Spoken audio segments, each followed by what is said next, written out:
Hi friends, thank you so much for being here. If you're new, hi, my name's Elise.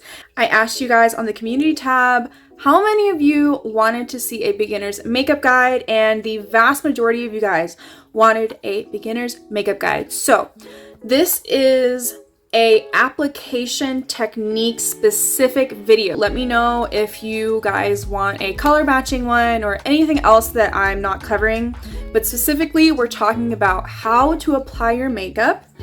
This is the look that we created today. If you're a beginner and you want to know how to have a seamless blend, how to make your makeup all just blend beautifully into each other, then let's go. I'm going to start off with eyes as always, and I'll explain a couple of reasons why I always start with the eyes first before going in with my face products.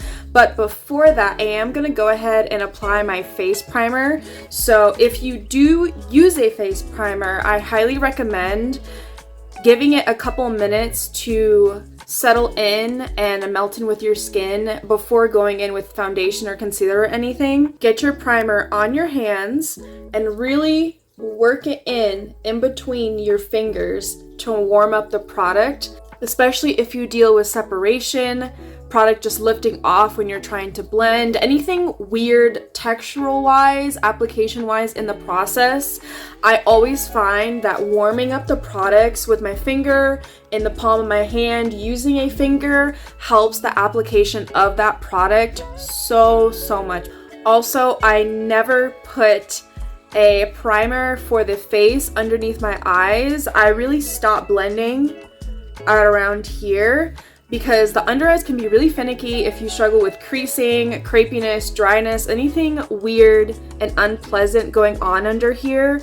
I always like to keep the least amount of product underneath the eyes, because this is where a lot of us have fine lines. We have the creases in there, so the less product that we can use, the better. So for the face primer, I would just say avoid this entire area. I do highly recommend using some kind of primer for the eyes. I have dry, acne prone skin, but even so, my eyelids do get a little bit oily throughout the day, especially now that we're moving into spring and summer. It's going to be an issue for probably most of us. I've been liking a self-setting full coverage concealer like this one, that way that it blanks out all of this discoloration, because a lot of eye primers like the Milani one don't have a tint or don't color correct at all. Less is more. I'm going to be talking about layering a lot in this video because it's always easier to add than take away. So I always just say start off with less than you think that you need, and you can always add more. For brushes, a universal tip that I have for you: if you want more coverage, get a brush that's dense like this. You can tell a brush is dense or loose if you look at it straight on like this. You can see a lot more space between the bristles. This is like a fluffy powder brush. I can see more space in between the bristles compared to this one, which is more densely packed. As we go outwards away from where we initially put the product, then my hand becomes very light. I'm barely touching the brush to my face. So wherever you want the most pigmentation, the most coverage, apply more pressure, really push it and have it melt into the skin. And then when you want to blend and diffuse and have everything really be seamless, then add less pressure and just do lighter taps around the edges. I always recommend to set whatever you put on your eyes. I recommend loose powders over pressed powders, especially for beginners, because a loose powder is easier to control. It's more airy. It's easier to build a loose powder up lightly to avoid cakiness rather than trying to build this up lightly, just because of the nature of the product. Because this is pressed, it's most likely going to be a thicker, denser kind of formula compared to a loose powder. Powders are way more forgiving than cream, so I highly recommend just going in with a bronzer that you were going to go in with on your face, or going in with a blending color for the crease, something like this. So this is clearly darker than my actual skin color, which is what we want if you're going for depth. So I'm going to take this e.l.f. blending brush. This is the smaller one that's a little bit more flat, and I'm just going to very lightly press and lay my brush into the eyeshadow. So now the brush looks like this. Always tap off the excess. Now, if I look straight forward, you can see the natural contour of my eye. So here's my crease. This is the literal crease and fold. And then you can see there's a little bit of depth out here just naturally.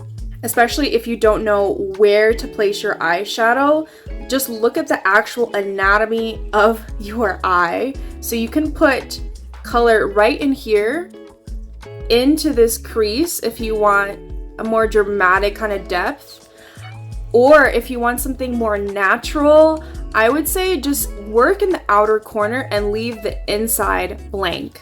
And I'm just going to pat, and I'm gonna push the product in, and I'm tapping in place and just slightly moving my brush, but mostly keeping that product in place. Now for blending, you don't even need to use another eyeshadow or go in with the same eyeshadow. You can just take a clean brush. So I'm going to take this fluffy eye blender. So this is slightly larger and more fluffy than the one that we just went in with. And as you go outwards, out into the rest of your face, you want to use lighter pressure and a larger brush. If you choke up on your brush and hold it very close to the ferrule, very close to the bristles, this might lead to more mistakes or more patchiness or applying too much color. So I always recommend hold your brush towards the end, put your elbow on a flat surface, pretend there's like a dime here, or more so, pretend there's a dime here, and you're just like cleaning that dime, polishing that dime. That's how small of a motion that you need to be doing. So I just switch it up. I go out, I go in. So now I'm gonna switch to this flat packing brush. I'm gonna go into this lightest shade. And just like we did with blending, we're going to just start off by patting. Starting where we want the most pigmentation. I'm holding the brush at the end, just very lightly going over everything so that there's no definitive line between that brighter color and our crease color. Let's talk about eyeliner. I feel like that is one of the biggest areas where we struggle. I still struggle with eyeliner. It's a very unnatural thing to do for the human body. Like, we're not out of the womb already knowing like how to create angles on our face. That's something that we have to learn. So just be patient with yourself. It's a muscle movement that your hands have to learn. But there are ways to make it easier. So first off, Scotch tape. This is my best friend when it comes to eyeliner, especially if you don't want to do liquid eyeliner, because that is honestly the most advanced version of eyeliner. So if you're a beginner, I would recommend doing a shadow eyeliner, using a darker eyeliner to create that wing, and you can just use tape. However, when you get your little piece of tape, always somewhere on your body skin, lay it down, take it off, and just do this until most of the stickiness, until it's not really sticking to your body anymore. You can also use a credit card. You can use the edge of a brush. I'm gonna take like a long skinny brush like this, put the tail of it on the corner of my nostril like that. Line it up to the edge of your eye, and it should be touching your temple. So this is the angle that you want. And then we remove, and just like that. I have my mirror right here. I'm gonna look down into my mirror. And try not to raise your eyebrows or anything. I do have a bad habit of doing that, but try not to move your face too much, because then when your face is relaxed and you're just walking around, it's not gonna be the same. I always like to start right here at the corner of my eye. And I'm just gonna do very tiny, just back and forth, back and forth. And because the tape is here, We can be as messy as we want, and that's why I do my eyes first, because if I want to do eyeliner or anything, I can always clean things up underneath because there's no foundation. If there's any fallout with the eyeshadow that we're using, it's a quick and simple fix. So go back and forth, because this is where I want the most pigmentation. And now I've placed that pigmentation down. Now I can go out, I can go in, and this will work for any eye shape. So what we're gonna do is we're going to contour this outer V. I'm gonna look down into my mirror, relax the eyebrows, don't lift up the eyebrows, just keep it relaxed. And I'm just gonna do one single line, and I'm gonna stop right at the corner of my eye, and then I'm gonna do another line so they connect. And I always recommend back blending as opposed to blending outwards. This is way easier to control rather than trying to go this way, because we can go out too far. Now, moving on to the base, we're going to be working on foundation.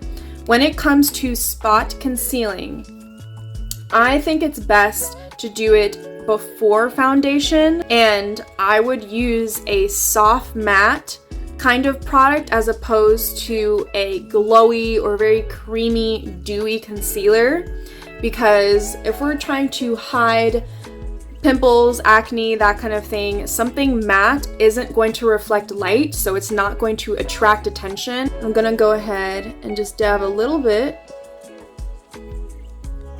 I always like to let my concealer sit and also just warm up with the warmth of my skin. You could also just go in with your finger and warm up the product with your finger and then tap and blend that way. Again, I'm gonna take this domed, dense brush because I want the pigment to cover up the dark spots, the acne. I always think stamping this motion is way better than doing a swiping motion like this, a circular motion. And I'm gonna go ahead and set this before we go with foundation, but I'm just gonna use a very light amount. So because I want a light amount, I'm taking something very fluffy that has a lot of movement. I just have a tiny little bit of powder, like barely any powder, and I'm just gonna take the tip of it and just very lightly go into that, and then using very light pressure, I'm just gonna go over and lightly tap over those places that we concealed. Onto foundation. I'm going to be using my About Face foundation. Just start off with what you initially get. So whether that's just one pump or when I pull this out, I'm just gonna start with the product that I initially have right here. Now, if you have one of those foundations that doesn't have a pump, doesn't have a doe foot, you have to pour it out, I would say start off with like a quarter size amount. When it comes to base products, your foundation, your concealer, I always think a sponge is the way to go. It's way more forgiving. So when you wet your sponge, use warm water. Again, going back to the idea of warming up your products, and notice I stamp. And really pull your hair back. If you have hair, pull the hair back. Get into the hairline.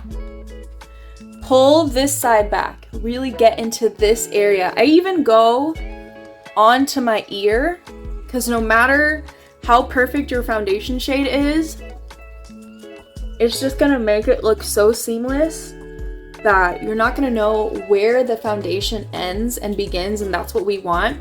I don't want to be able to tell any line, any difference between right here above my jaw and below my jaw. I want them to look exactly the same color, so that's why right where they meet, I blend. Now for concealer, I'm going to be using the Haus Labs concealer today. What I recommend, no matter if you're going for light coverage, full coverage, we're talking about application, right? So to decrease creasing, what I want you to do is actually put it lower. I would say right here. And I'm going to let my concealer sit for two reasons. One, it's gonna sit and it's gonna start drying down a little bit. So when I go to blend, the pigmentation has already set a little bit and it's gonna give me more coverage. And I want it to warm up with the warmth of my skin. Just sitting here on the warmth of my skin is going to help it remain creamy and have that flexibility when I go in with my sponge to still move. I wanna take where it's pointy, where it's the most pointy and small, and I'm gonna pinch it. And I'm gonna start at the bottom and then go up because I want the least amount of product right here where my crease is, because the less product that's there, the less product could likely crease. I'm just tapping in place and just moving just a little bit to the left, a little bit to the right, just tiny micro movements back and forth. And then I can get really up underneath my eye. And at this point, I don't have as much product because I've concentrated the pigmentation down here. Now, when it comes to setting your concealer, which I do highly recommend, especially because this part of our face moves around a lot. I actually don't recommend using a powder puff, especially if you have dry skin, even if you have oily skin. But if you're a beginner, I don't recommend using a powder puff, and it never looks as good as when I'm using a more fluffy brush, because I realized that powder puff is basically a sponge. It can absorb product, and underneath the eyes where we can be really dry and have all those lines, when we go in, one, with a sponge that absorbs moisture, and then two, with a powder that is supposed to keep moisture from coming through, that's why it can make your under eyes actually look worse. I'm gonna take my brush. I just have a little bit of powder, not a lot. Again, start small with thin layers. And I'm gonna lay my brush. And I'm really gonna work the brush in so that it's really coated evenly. And then I tap off the excess. This is really important, especially when it comes to the under eyes. Back blend and actually start down here. Same concept as when we are applying our concealer. That way, when we get up to this area, we're not applying the most powder in this area because we've started down here. Bronzer, blush, and highlight. If you struggle with making your highlight look seamless, if it kind of looks like a stripe, or if you just have trouble like blending it in with your other cheap products, I recommend applying it first and then taking the other products and blending around the highlight or into the highlight. And as far as application goes, I find for most people, especially if you struggle with like blending or muddiness, it's better to go back and blend back up here than to go too far forward and come into the center of the face. So when in doubt, just place it pretty far back towards your temple. So I've applied some of that pigmentation, again, using patting motions, and then I'll start doing those little dime-sized circular motions, inward, outward, inward, outward.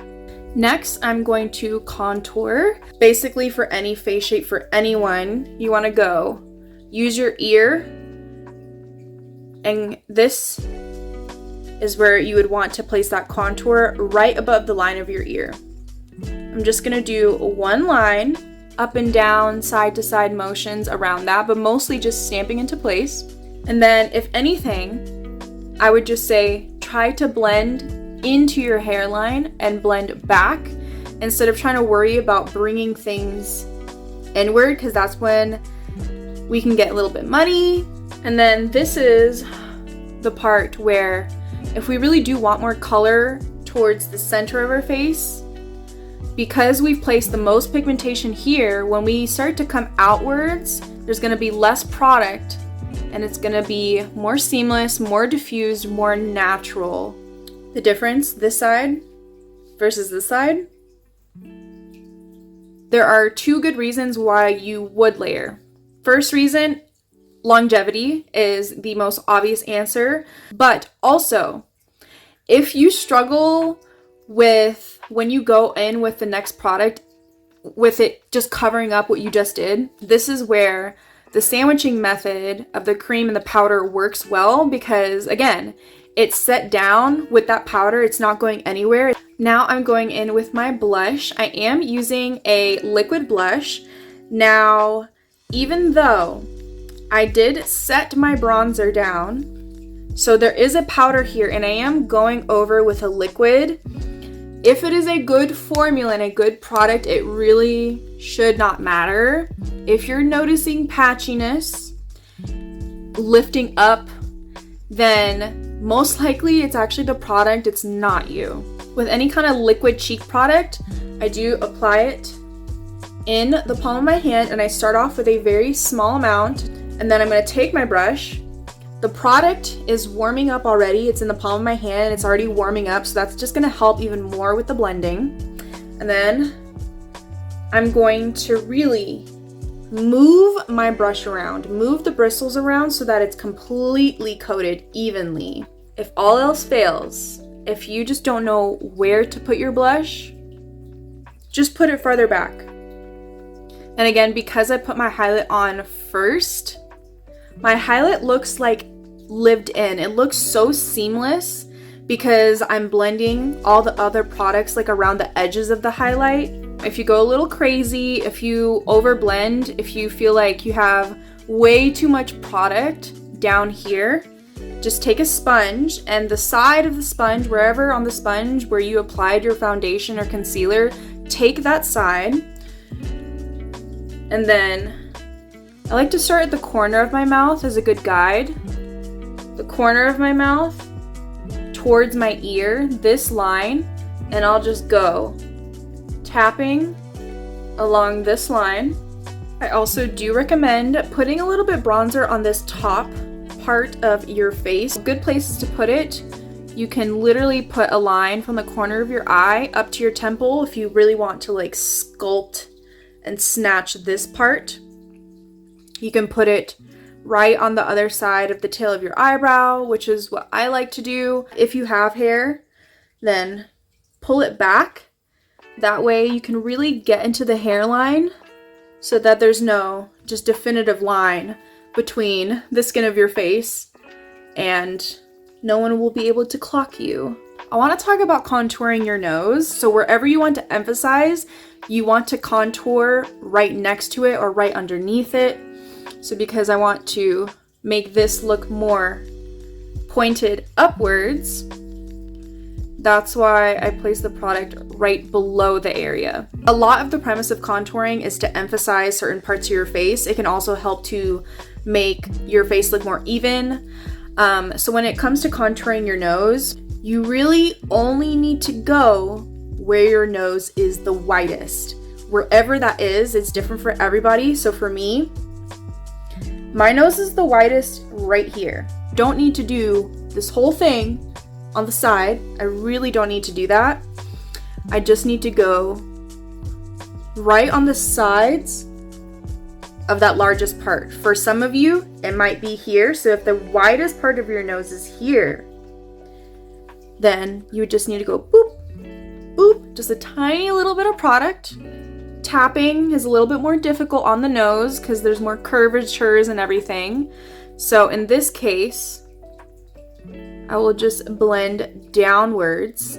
You can go over with the sponge if you use a sponge with your foundation and concealer and just very lightly tap over that area so it just softens that pigmentation, makes it look more lived in. Last thing before I go ahead and set my face, eyebrows.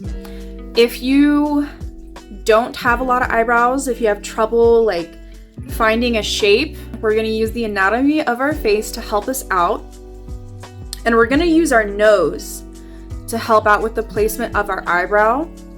So at the very corner of this nostril, not here, but the corner of the nostril straight up is roughly where your eyebrow will begin. And then for our arch, again, we're going to use the outside of our nostril and then line it up. If you're looking straight ahead, line it up to the outside part of your pupil. Just like that. That's where your arch is. Then for the tail of your brow, again, using the corner of that nostril and line it up to the very edge of your eye. So right here where your eye ends, right there. Edge of the nostril, edge of the eye. And I'm barely putting any pressure. Just look at how your brow hairs grow. So my top brow hairs go down, but then these ones at the underside of my brow either go upwards or they go straight. So you just have to look at where your hairs are going and apply the product in the same direction as the hairs. And then with a spoolie, brush them in the same direction of the growth of your hairs. I'm going in with a brow gel. So whether you use a brow gel, brow pomade, brow wax, whatever, to really like set down your brows.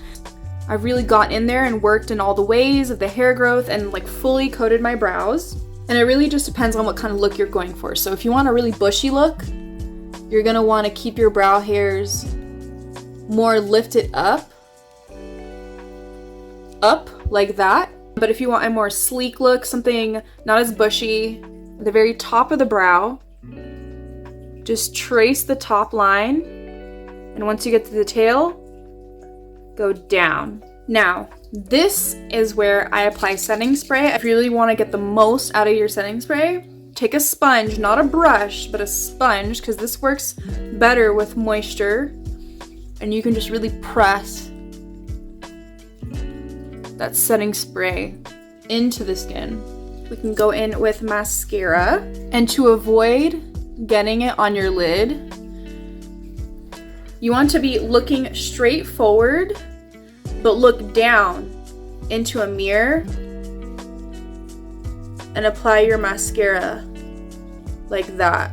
Now, if you are gonna do lower lash mascara, I do always like to have a spoolie handy, especially if you're like me and you've struggled with that lower lash mascara transferring down onto your concealer. Once we've applied our first layer, we're gonna try to keep our head down, that way that our eyelashes aren't touching our actual face.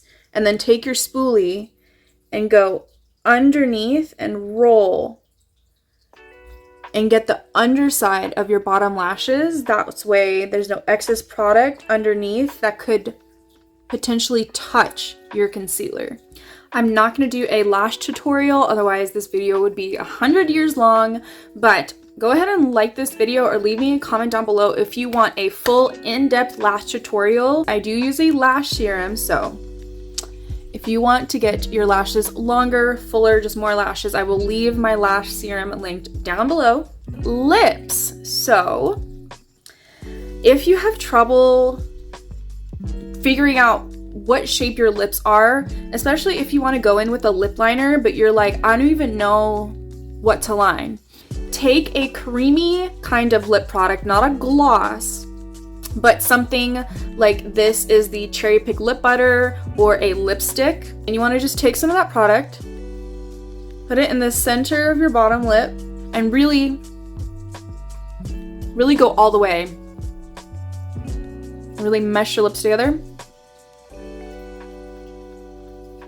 That way, that color will give you more of a guideline of where you're going to put your lip liner or where the edge of your lip product is going to go. When it comes to lip liner,